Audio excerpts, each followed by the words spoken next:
There is a question nobody in Israeli intelligence wanted to answer publicly after October 7th. Not how did it happen? That question had 1,000 answers, none of them comfortable. Not who gave the order. That answer was already known. The question nobody wanted to answer was this: who built the map? Because an attack like October 7th doesn't begin with a weapon. It begins with knowledge. It begins with someone, somewhere, spending years learning the patrol schedule of a military post that most people in the world couldn't locate on a map. It begins with a person who knows which watchtower goes dark at 6:47 a.m., who knows that on Saturday mornings the radio check happens 8 minutes later than protocol requires, who knows exactly how wide the gap in the fence becomes when the wind blows from the south and the motion sensors lose calibration. That person is not the one who fires the rocket. He is not the one who breaches the fence. He is not the one the cameras capture. He is the one who told everyone else where to stand so the cameras wouldn't see them. For more than 2 years after October 7th, that person continued operating inside Gaza.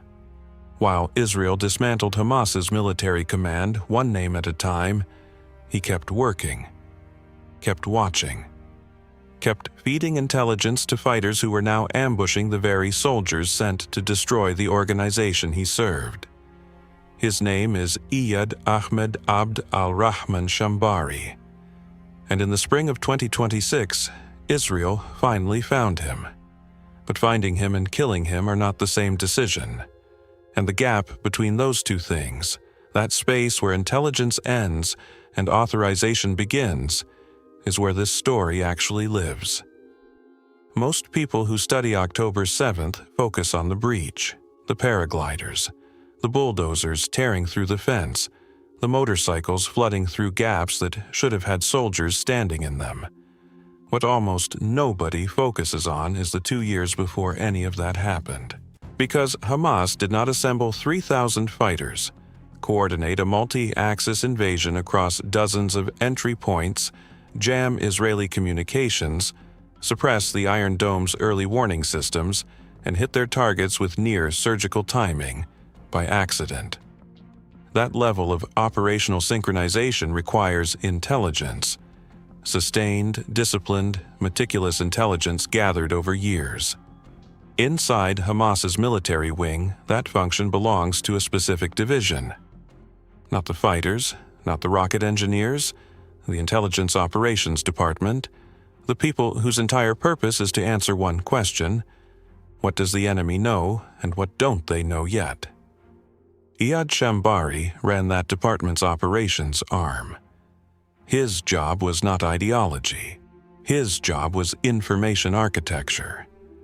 He built systems for collecting surveillance on Israeli defense forces, their positions, their schedules, their communication patterns, their vulnerabilities.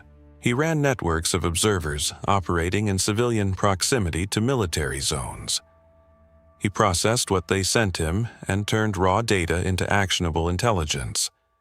He was, in every functional sense, the person who built the picture of Israeli weakness that October 7th was drawn from. He was also, by design, almost entirely invisible. You will not find his name in news archives before October 7th. You will not find interviews, statements, or photographs. He operated in the deliberate obscurity that serious intelligence professionals cultivate not as a choice, but as a discipline. Being known is a liability. Being unknown is the entire strategy. And this is precisely what makes him dangerous in the aftermath of the attack. Because even as Israel systematically dismantled Hamas's visible leadership, Shambari was not visible. He was functional. He was still working. By late 2023, as Israeli ground forces pushed into northern Gaza and the campaign to eliminate Hamas's command structure accelerated, Shambari's division pivoted. The offensive intelligence work, the pre-attack surveillance, the pattern of life mapping of IDF positions along the border now transformed into something immediately tactical. His networks began documenting Israeli troop movements inside Gaza itself. Armored columns, command posts, forward operating bases established in neighborhoods that had been cleared of civilians but not of observers.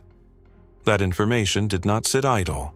It traveled through Hamas's remaining communication channels and into the hands of fighters who were using it to stage ambushes, plant AEDs on predictable patrol routes, and direct rocket fire toward positions that should have been undisclosed.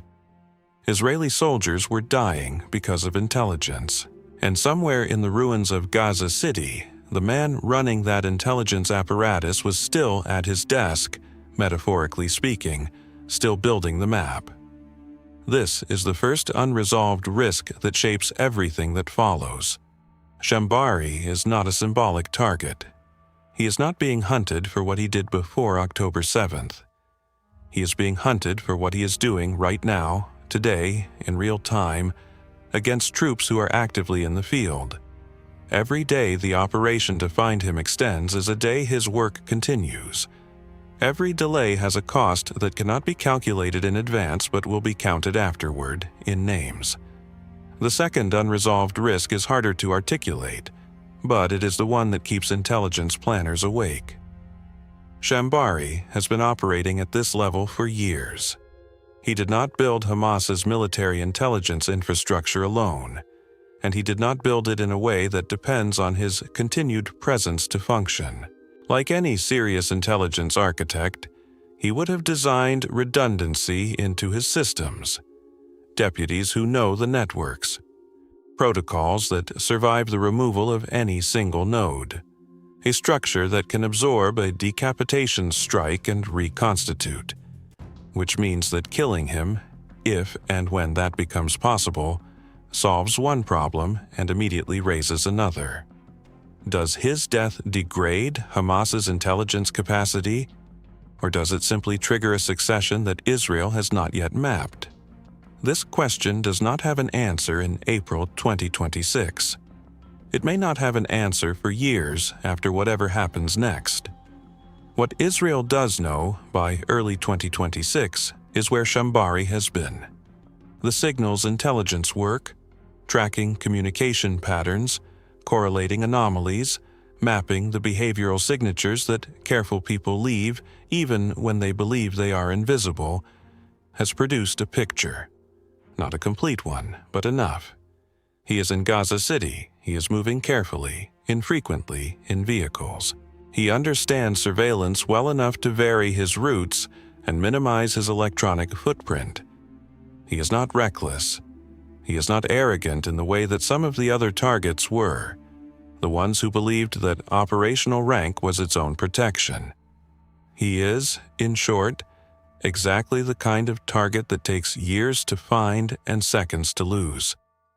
And here is where the file on Iyad Shambari arrives at a desk, not the desk of a soldier, not the desk of a politician, the desk of someone whose job exists specifically for moments like this, where the intelligence is good enough to act on but not clean enough to make the decision simple.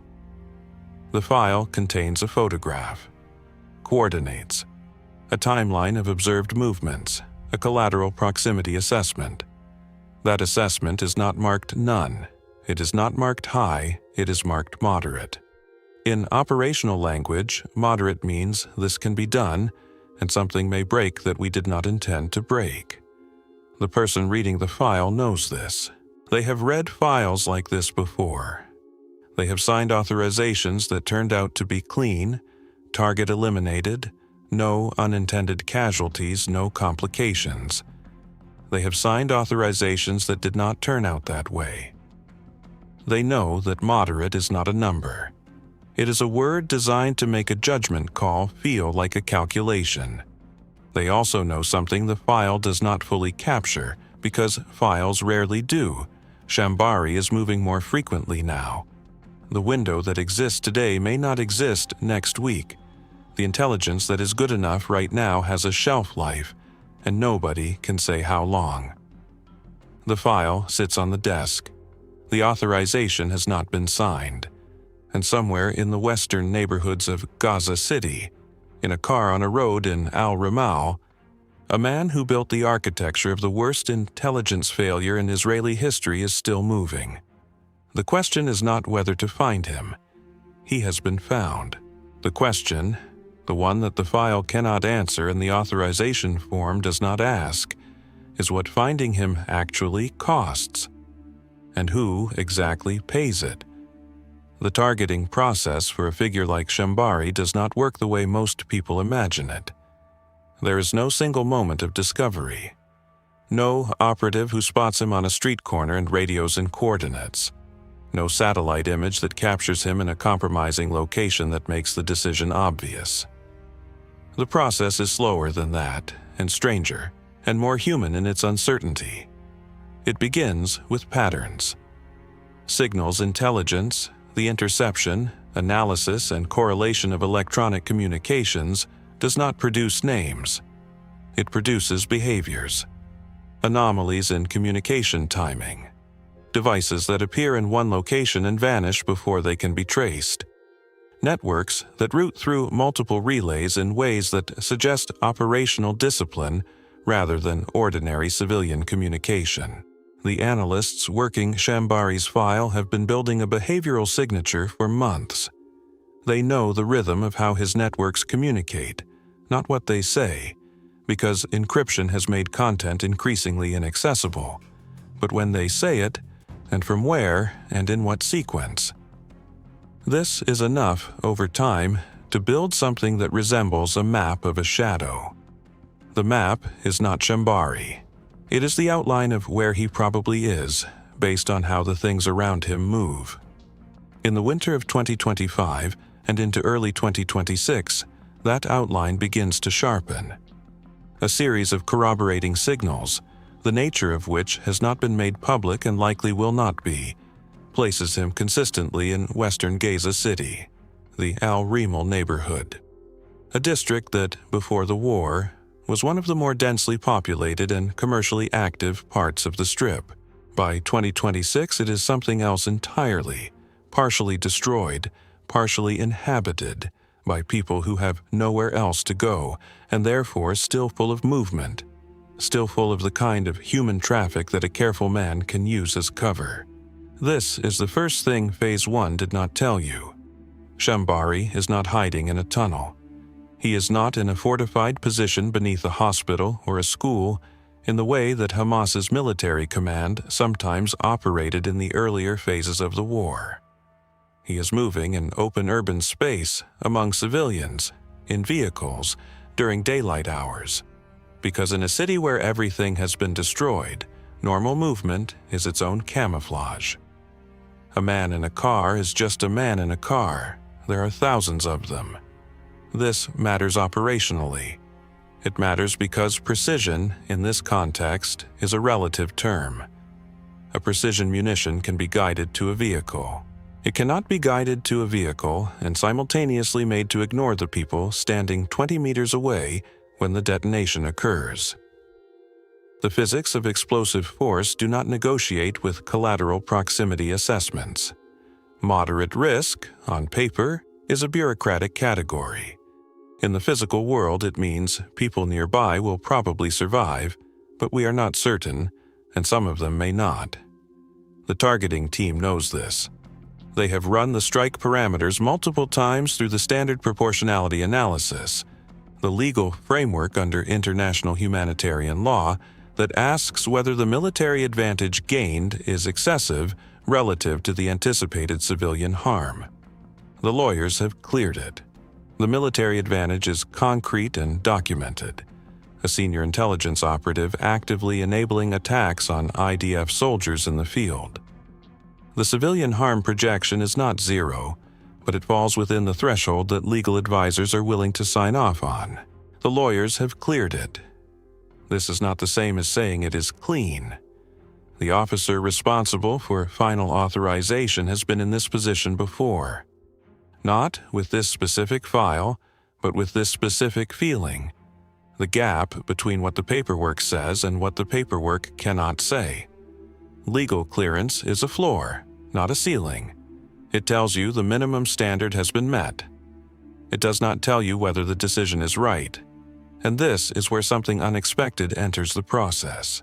Because in the week before the operation moves to final authorization, a piece of information arrives that was not in the original file.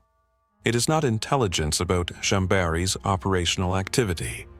It is not a change in his threat assessment or his location profile.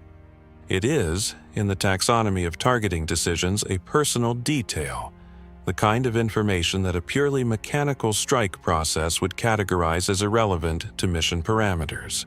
Shambari has been seen, on multiple observed occasions, traveling with a young man. The young man is Salah, his son. This is not unusual in the context of Gaza in 2026. The war has destroyed the normal architecture of daily life. Families move together because separation has become dangerous in its own right. A father traveling with his son is not a military formation. It is what survival looks like for people living inside a conflict that has consumed everything around them. The targeting team flags it, not because it changes the legal calculus under the framework being applied. Shambari's status as a combatant does not transfer to family members, and the collateral risk of Salah's presence is assessed and folded into the proportionality analysis without altering the legal clearance. But it changes something else. Inside the room where the authorization process is happening, there's a conversation that does not appear in any document that will ever be made public. This is the nature of these conversations. They happen between people who understand their own accountability, and they leave no formal record, because the formal record is the authorization form and the strike order and the after-action report, none of which have fields for doubt. The conversation, reconstructed from the logic of what is known about how these decisions are made, goes something like this. Is there a window without the sun? The answer is, possibly. Shambari has been observed traveling alone on previous occasions. A window without Salah may occur, but the intelligence has a shelf life. The pattern that currently allows the targeting team to project his movements with sufficient confidence was established over months of patient observation, and it is already beginning to degrade. The signature is becoming less consistent, which suggests Shambari may be altering his behavior in response to some awareness, however incomplete, of surveillance. How long can you hold the operation for a cleaner window? The answer is, we don't know. Days, possibly. Weeks, possibly not. And then the question that makes the room go quiet. What happens if we wait and miss him? This is the moment the script identified in Phase 1, the point where doing nothing is also a choice with a cost. Because if Shambari is not eliminated in this window and the operation is delayed for weeks, the intelligence that enabled it may degrade beyond usefulness. He may alter his patterns. He may move to a location that is harder to access. The window may close. And in the time between this conversation and the next viable opportunity, his intelligence operations continue. The fighters in the field who receive his work continue to receive it. The soldiers who will walk into an ambush next Tuesday, or the Tuesday after that, will do so partially because of information that Shambari's networks are processing right now, today, while this conversation is happening. The cost of waiting is not abstract. It is specific and human and will eventually have names. But the cost of not waiting also has a name. It is Salah. Here is what Phase 1 assumed and what Phase 2 has to correct. Phase 1 presented this as a story about hunting a hidden man, a patient, methodical operation to locate an intelligence architect who had made himself invisible and keep him in the crosshairs long enough to act. That framing is accurate as far as it goes. What it does not capture is this. The harder problem was never finding Shambari. The harder problem was what to do with what finding him actually looked like in practice. Because the assumption embedded in the hunt narrative, the assumption that drives every espionage documentary ever made about targeted killing programs, is that the moment of operational success is the moment of moral clarity. You find the right person. You confirm the target. You act. The complexity is in the search. The strike itself is the resolution. That assumption does not hold here. The strike is not the resolution. The strike is where the complexity begins, because Shambari was not found alone. He was found in the context of his life, which, like every human life, does not organize itself around operational convenience. He was found in a car in a city that has been destroyed, moving through rubble with his son in the seat beside him, doing whatever combination of operational work and ordinary paternal presence filled his days in that place and time. And the targeting system, the legal frameworks, the proportionality analyses, the authorization chains, the after-action templates, none of it was designed to handle this. Not because the system is broken, but because the system was designed to answer the question, can we do this? And the question the room is actually sitting with is, what does it mean that we can? The operation has been legally cleared. The intelligence has been confirmed. The window is open, and in the gap between those facts and the authorization signature, there is a silence that no procedural framework was built to fill. The intelligence did not degrade. The window did not close. Shambari did not alter his route that day in a way that moved him beyond reach. What happened next was a decision made by a person, not a system, not a legal framework, not a targeting algorithm, sitting with incomplete ethical clarity, a ticking operational window, and a file that said moderate, but meant something the word was never quite designed to hold. Whether that person hesitated or asked one more question, or sat for a long time before picking up the pen, that is not in any document. That is the part of this story that lives only in the room where it happened, and that room is closed. The authorization is signed on the morning of April the 28th, 2026. It does not feel like a turning point when it happens. Turning points rarely do. It feels like paperwork completing a process that has already, in every practical sense, been decided. The signature is the last administrative step in a chain of decisions that began months earlier, and by the time the pen moves, the weight of the moment has been distributed across so many preceding choices that no single one of them feels like the one that mattered most. This is perhaps by design. The strike is scheduled for a window in the afternoon, based on the movement pattern that the targeting team has established over weeks of observation. Shambari's vehicle is expected to travel through the Al Rimal neighborhood during a specific interval. The assets are in position. The munitions have been configured for a vehicle strike with parameters designed to limit the blast radius to the target zone. The word designed is doing a great deal of work in that sentence. At approximately 11 a.m., the surveillance feed picks up an anomaly. The vehicle appears earlier than the predicted window. Not by minutes, by hours. It is moving through a sector of Al Rimal that sits on the edge of the surveillance coverage, briefly entering and then exiting the trackable zone before the targeting team can fully confirm occupant identification. This is the false start. The protocol in situations like this is explicit. You do not act on partial confirmation. Identification must be certain before authorization is exercised. A vehicle matching the profile in the general area at an unexpected time is not sufficient. The team holds. The vehicle disappears from coverage. For approximately 40 minutes, there is no confirmed location. The behavioral signature has been broken. The window that the intelligence has been building toward for weeks has, potentially, just collapsed. Not because of a tactical failure, but because of timing. Because Shambari moved 2 hours early on a day when moving 2 hours early meant crossing outside the net before the net was fully drawn.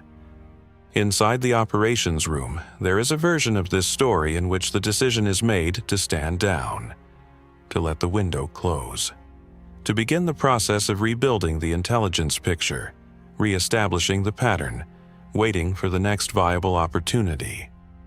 That version of this story does not happen. What happens instead is that the targeting team makes an assumption. The assumption is reasonable, based on everything the behavioral profile has established. Shambari's pattern, when he makes an early move, has historically included a return through the same corridor later in the day. The early movement is not a departure from the area. It is, almost certainly, a logistical deviation within a defined operational zone. He will come back through.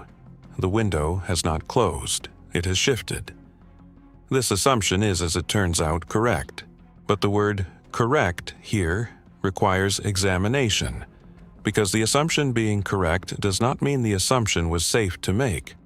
It means the targeting team was right this time, in this instance, with this specific target. It does not validate the methodology of acting on a projected behavioral pattern when the actual confirmation data has temporarily gone dark. The near abort happens at 1:17 p.m. A secondary surveillance feed, covering a different sector, picks up a vehicle that may be Shambari's. The occupant count visible from the angle of coverage appears to be 2. The team's intelligence has flagged that Shambari has been observed traveling with his son. 2 occupants. The vehicle profile matches. The location is consistent with the return path through Al-Rumal, but the identification is not clean. The feed angle is partial. The vehicle is moving at a speed that makes frame-by-frame analysis difficult.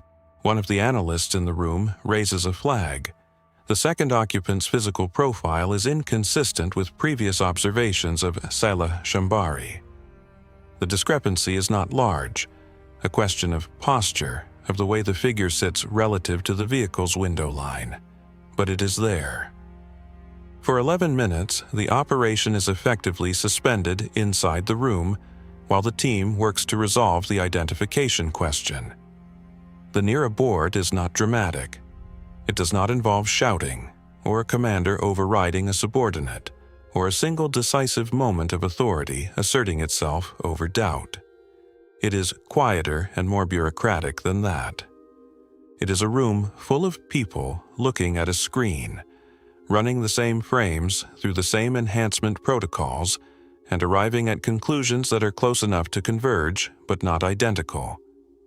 The flag is resolved, not with certainty, but with sufficient confidence under the operational framework being applied.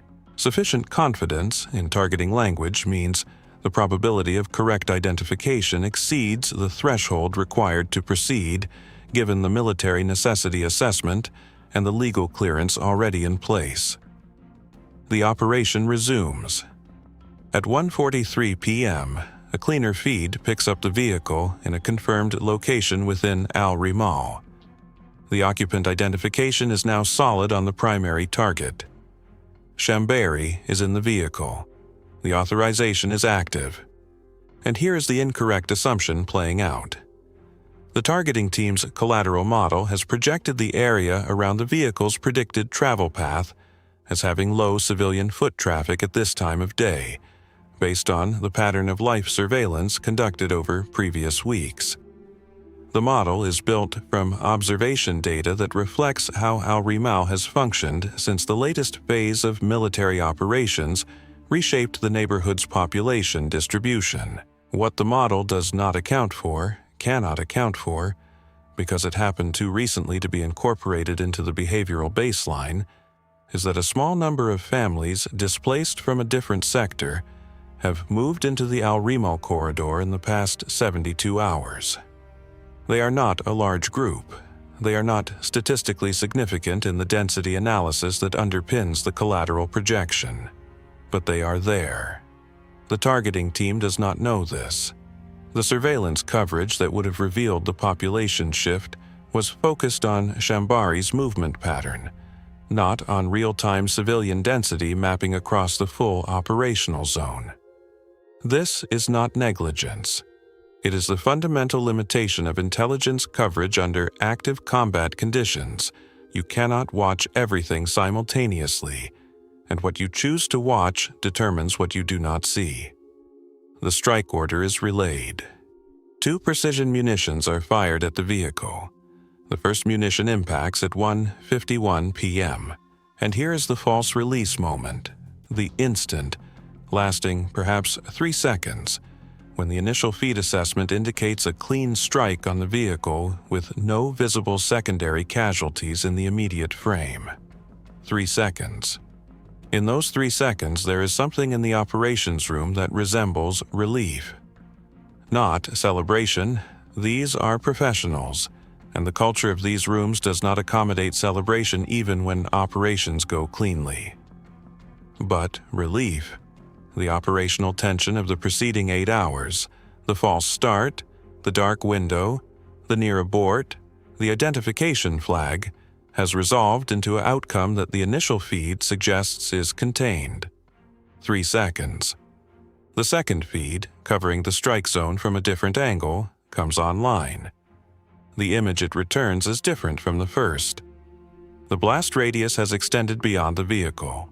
The munition's impact geometry, interacting with the specific surface conditions of the road and the surrounding structural debris, the collapsed walls and scattered concrete that line Al Rimel's streets, has produced a fragmentation pattern that the collateral model did not predict with precision. The families who moved into the corridor 72 hours ago are in the extended radius. Not all of them. Not most of them. But some. The after-action count will eventually settle at 4 killed and 6 wounded.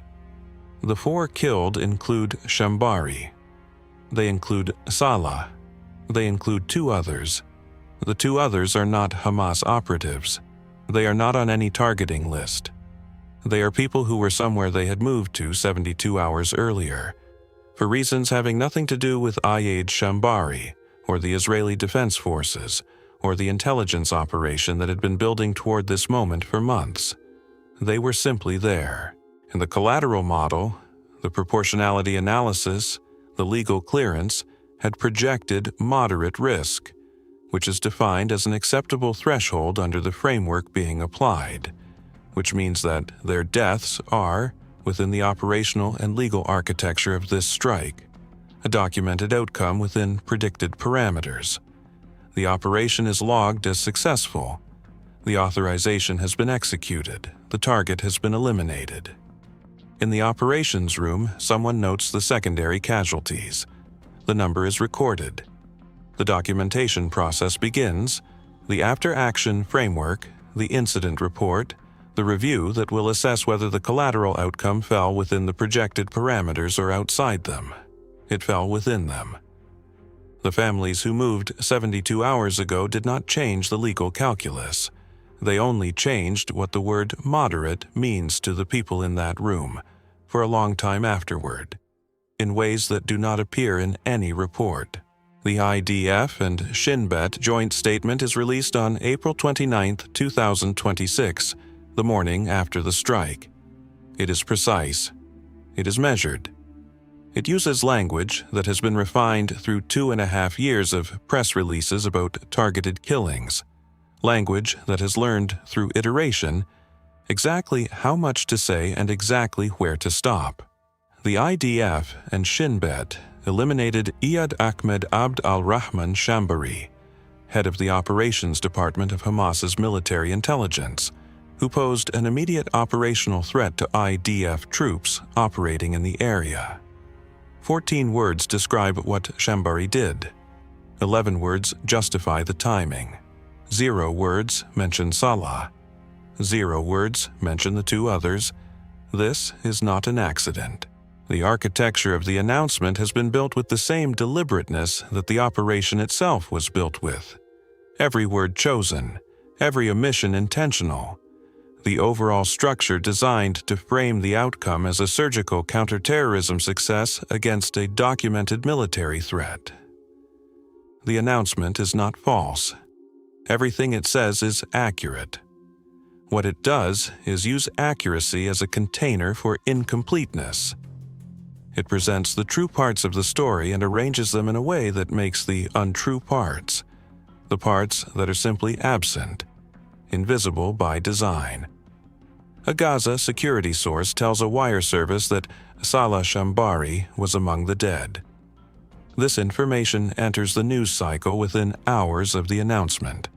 It is reported in the same factual register as the official statement: a name, a relationship, a death, and it sits alongside the official framing without resolving into either confirmation or denial from the Israeli side. The IDF does not address it. This non-response is itself a response.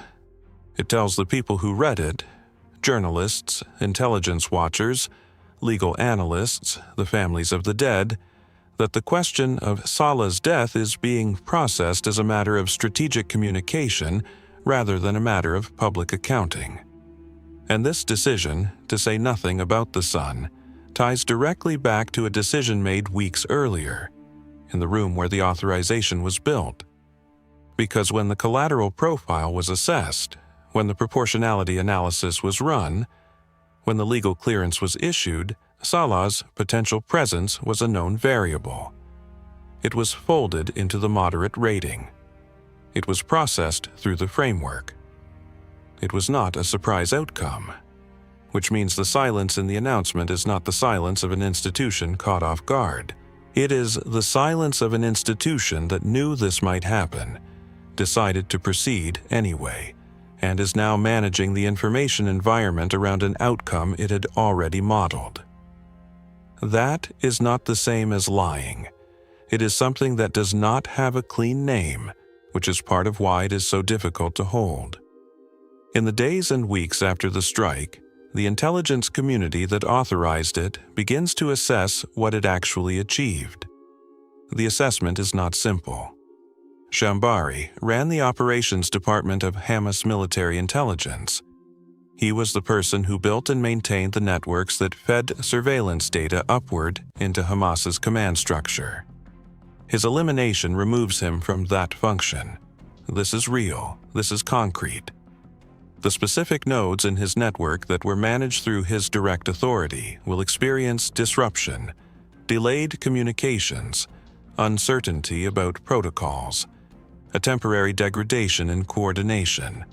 Temporary is the operative word, because the problem that was seated in Phase 1, the question of whether killing Shambari degrades Hamas's intelligence capacity or simply triggers a succession that Israel has not yet mapped, does not resolve in Israel's favor. Hamas's military intelligence structure, by design, does not collapse when a single node is removed. Shambari knew this because he built it that way. The redundancy that makes a network resilient against infiltration also makes it resilient against decapitation.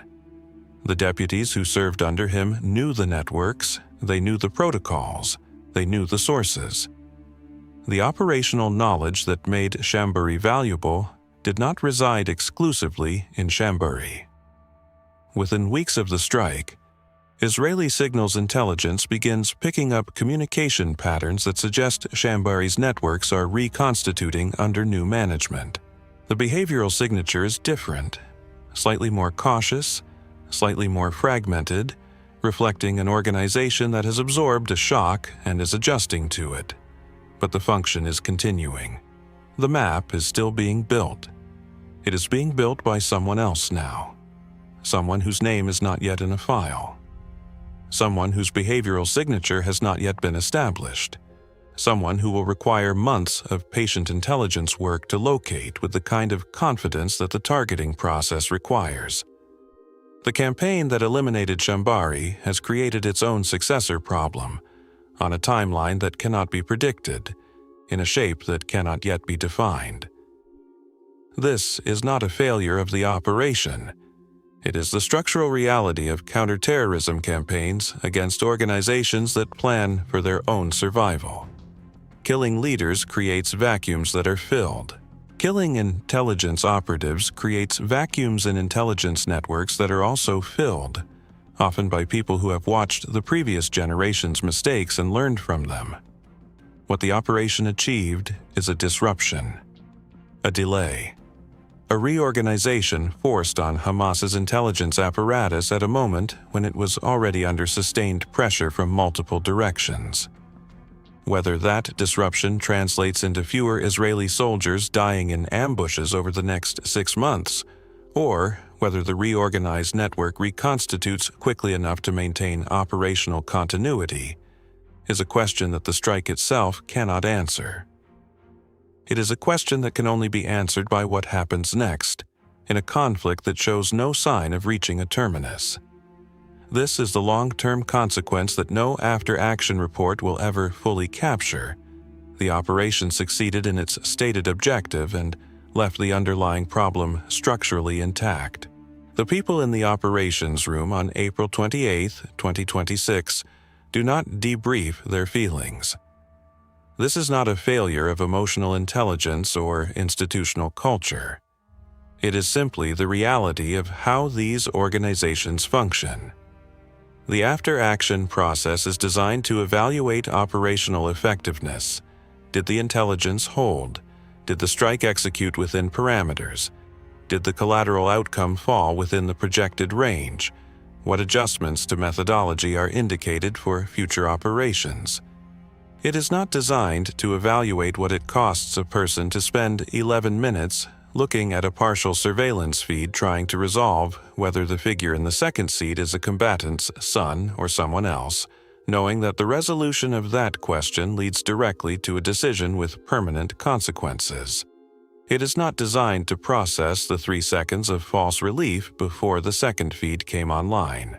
It is not designed to hold the weight of the 2 names that are not Shambari, not Salah, and not on any targeting list, who are now in an after-action report as additional casualties within projected collateral parameters. These costs are real. They are carried by real people. They do not appear in any document. At the institutional level, the cost is different and more visible, even if it is rarely named as a cost. Israel's targeted killing campaign, now more than 2 years into its post-October 7th phase, has established a set of precedents that will shape how these operations are evaluated and justified for years to come. The threshold for acceptable collateral risk has been applied, case after case, in ways that have normalized outcomes that would have generated significant institutional debate in an earlier period. The Deif strike killed between 70 and 90 civilians. The Haniyeh strike killed 3 of his sons. The Shambari strike killed his son and 2 unnamed others. Each of these outcomes was processed through the same legal and operational frameworks. Each was cleared. Each was logged as within parameters. The parameters have not changed, but the accumulation of outcomes within those parameters has changed something harder to quantify: the relationship between the institution and the moral weight of what it authorizes, repeated systematically over years. This is the corrosion that does not show up in briefings. It shows up later, in different contexts, when decisions are made slightly faster than they should be, when the threshold for sufficient confidence drifts incrementally lower, when the word moderate absorbs a little more without anyone formally revising its definition. These are not dramatic failures. They are not scandals. They are the slow institutional consequence of an organization that has been asked to make impossible decisions at scale under sustained operational pressure for longer than any framework was designed to sustain. Before this documentary closes, there is one thing worth sitting with. Not a lesson, not a verdict. Just a question that the campaign against Hamas's intelligence structure has raised without answering. Every name that has been eliminated from Hamas's command, every file closed, every authorization signed, every strike logged as successful, has been followed by a successor. A reorganization. A network that absorbed the removal and continued. The question is not whether targeted killing works as a tactic. The evidence that it works tactically is documented. The question is what it is a tactic toward, and whether the answer to that question has changed in the 2.5 years since October 7th, or whether the campaign has become, at some point along the way, less a strategy for achieving a defined outcome, and more a mechanism for demonstrating that the cost of October 7th will be paid, name by name, for as long as it takes. Whether those are the same thing is the question you carry out of this documentary. Not the answer, the question.